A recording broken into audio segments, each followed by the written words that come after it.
planning itu penting. Nah, sekarang apa saja yang perlu teman-teman ketahui ya dari diri kalian? Nah, ada pertanyaan-pertanyaan yang perlu teman-teman jawab oleh diri kalian sendiri. Yang pertama, hal apa yang paling sering orang lain puji dari diri kalian? Ayo.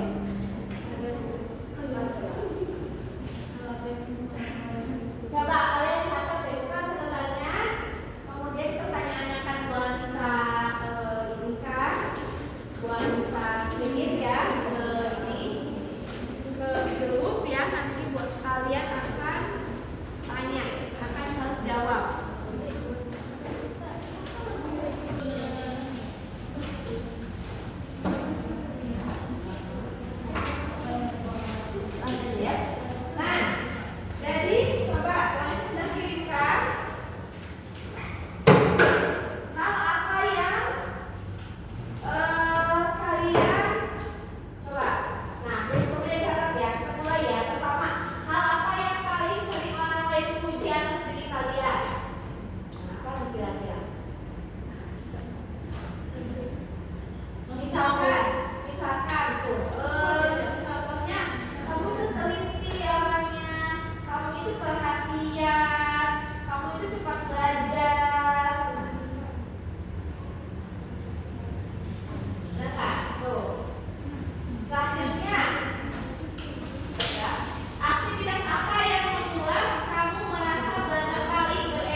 mewakili diri kamu apa saja.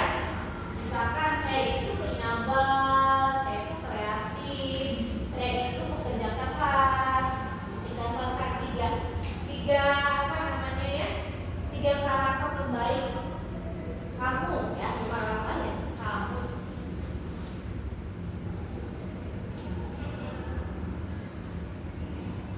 Nah, terakhir, biasanya peran apa yang paling cocok untuk dijalani dalam kelompok? Biasanya apa peran?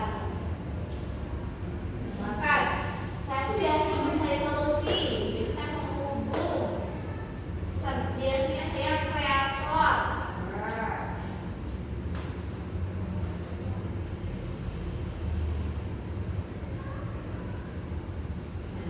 Oke, ya.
Bagi generasi Z kalian ini ya, itu yang paling sulit buat kalian membranding personal secara direct atau secara maya atau secara online, secara digital.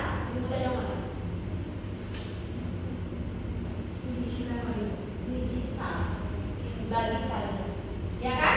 Iya. Karena digital itu Bu, saya nggak perlu memamerkan apa adanya wajah saya, bisa saya filter, kemudian mau ngepost apa bisa saya karantina, mau apa saya juga bisa, gitu kan? Tapi jangan sampai ketika teman-teman semua sudah membuat personal branding yang bagus di sosial medianya, seperti di slide itu nih, ya. Jangan sudah bagus, tetapi ini ya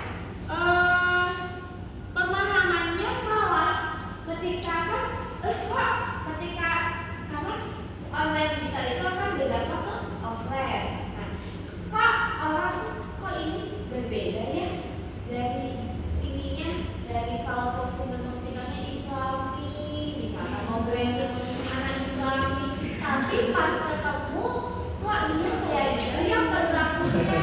Nah, jadi jangan sampai berbeda antara yang di digital dan di dunia nyata. Karena dunia digital itu adalah alat untuk teman-teman dikenal. Nah, tetapi utamanya pas waktu sudah dikenal pada dunia nyata itu kan harus sesuai. Jangan di iklannya bagus, di digitalnya bagus, tapi nanti pas ketemu di dunia pas di nyata ya ada misalkan saya berkata personal brandingnya bagus, saya nanti ini di hire ya pekerjaan, kemudian pas nanti akan ada wawancara. Pas wawancara itu kan kamu memperlihatkan diri kamu apa adanya, tidak berubah, tidak bisa untuk ditutupi begitu kan? Nah, maka harus sesuai ya. Nah, value yang ditonjolkan di Instagram, di TikTok atau di dunia digital itu juga harus sama dengan dunia digital. Teman-teman semua dalam diri kalian. Misalkan saya mau branding diri saya ini pintar masak, tapi ternyata pas diwawancarai dia nggak tahu membedakan antara ketumbar dan bawang putih, misalkan gitunya. Nah itu kan juga sudah jadi berbeda. Jadi personal branding itu memang lebih bisa di digital. Bagi kalian, bagi Bu Anissa, generasi milenial ini yang sulit memahami aplikasi-aplikasi terbaru, susah, lebih mudah, langsung saja. Nah, tapi bagi kalian itu lebih mudah ya.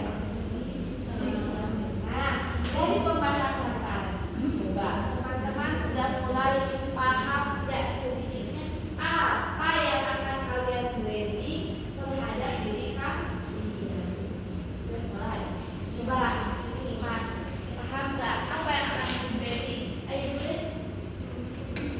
Dari langsung ini ya, kita nggak baca kata kan? Enggak. Kalau dari saya pahamnya dari jawaban saya sendiri dari 10 poin tadi adalah yang untuk saya brandingin adalah keterampilan dan public speaking. Karena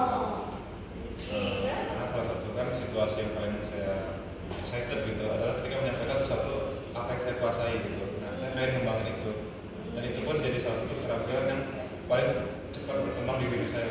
Jadi saya rasa mungkin yang bakal saya brandingkan adalah branding seorang public speaker gitu nantinya.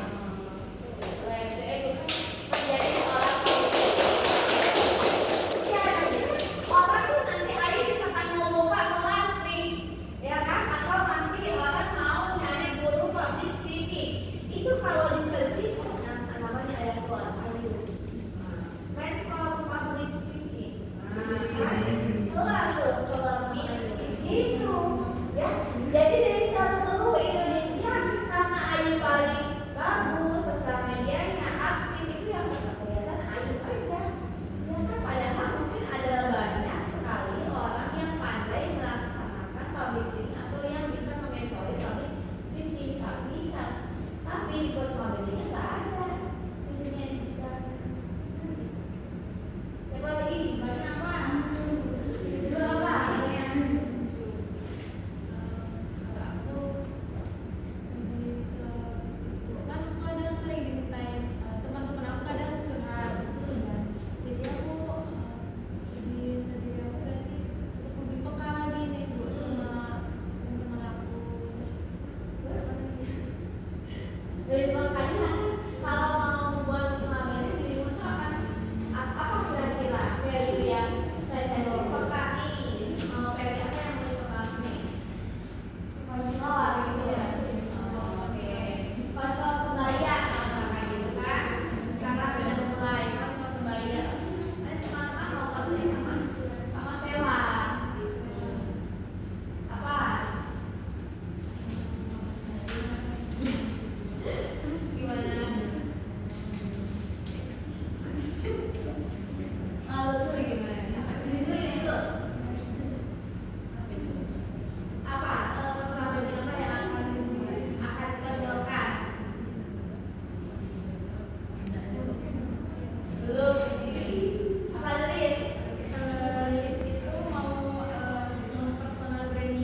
Jadi jarak berapa Bu, ke depan?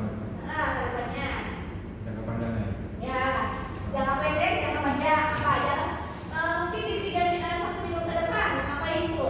Mungkin di 1 minggu depan ada nyari metode belajarnya dulu. Oke, tidak dulu untuk kondisinya. Oke, good job. Kalau ini apa rencananya? Ini udah ketemu belum kalorinya? Apa ininya? Sudah. Lalu apa rencananya? Udah banyak. Rencananya di 1 minggu ke depan ngapain?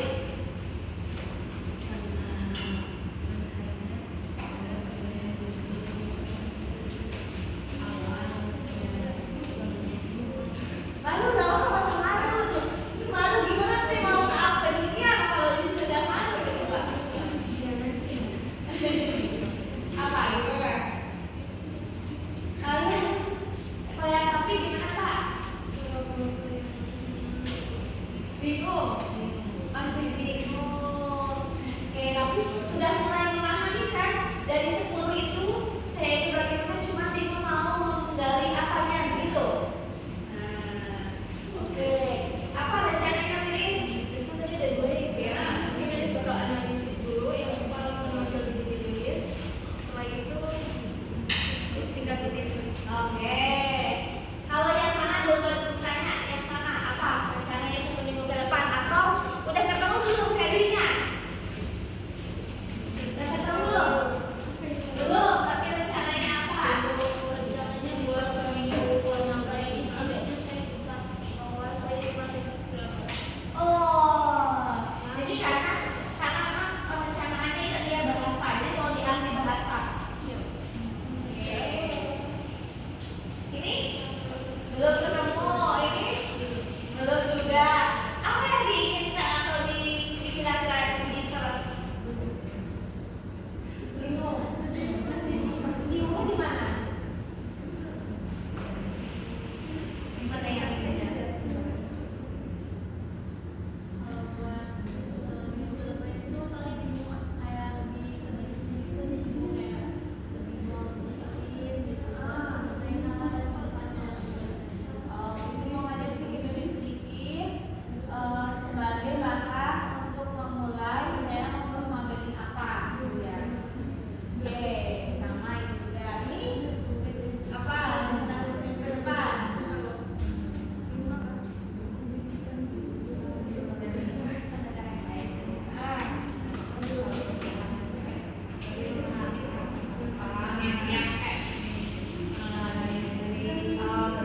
Jadi nanti di tagline itu bisa I'm listener. Nah, kan? Itu sama mendengar, kan gitu. Oke. Kalau ini tengah, apa rencananya? Masih mau buat dulu apa atau gimana? Mau balik lagi? Sama aja, jadi masih mau menentukan dulu saya itu apa gitu ya, utamanya gitu ya, apa namanya yang mau di up-nya, misalkan apa katanya lebih pendengar, kalau ini mau apa nih, mau misalkan tadi tuh kalian itu kan family kan ya, I'm traveler misalkan gitu, jadi suka banget konten traveling. Oke, teman-teman, Bu Ansi senang teman-teman sudah mulai punya gambaran sekaligus ada meskipun masih ada juga yang masih bingung-bingung. Oke, itu tidak masalah, itu wajar. Dan teman-teman juga masih semester 3. Jadi teman-teman perlu mempersiapkan itu. Insya Allah mungkin sudah selesai S1 itu sudah bagus tuh. Kalau teman-teman betul-betul fokus dari sekarang. Oke. Dari pertemuan dengan Bu Anissa di awal sampai akhir, apa yang kamu rasakan atau apa yang kamu rasakan secara positif perasaannya dan kalau tadi kan bahasa dari actionnya ya, nah apa? Yang pertama pastinya senang Bu, karena bisa refleksi diri lagi kan ternyata selama ini diri ini ternyata banyak yang terkubur dari potensi diri kan. Seharusnya kita bisa lebih baik daripada apa yang ada di diri kita sebelumnya. Tapi dengan adanya kegiatan sama Bu Anissa, intens kan, berkomunikasi, nah jadi terbuka pandangan baru kita Bu. Jadi wah ternyata ini loh saya ini punya kemampuan dan baru tersadarkan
dunia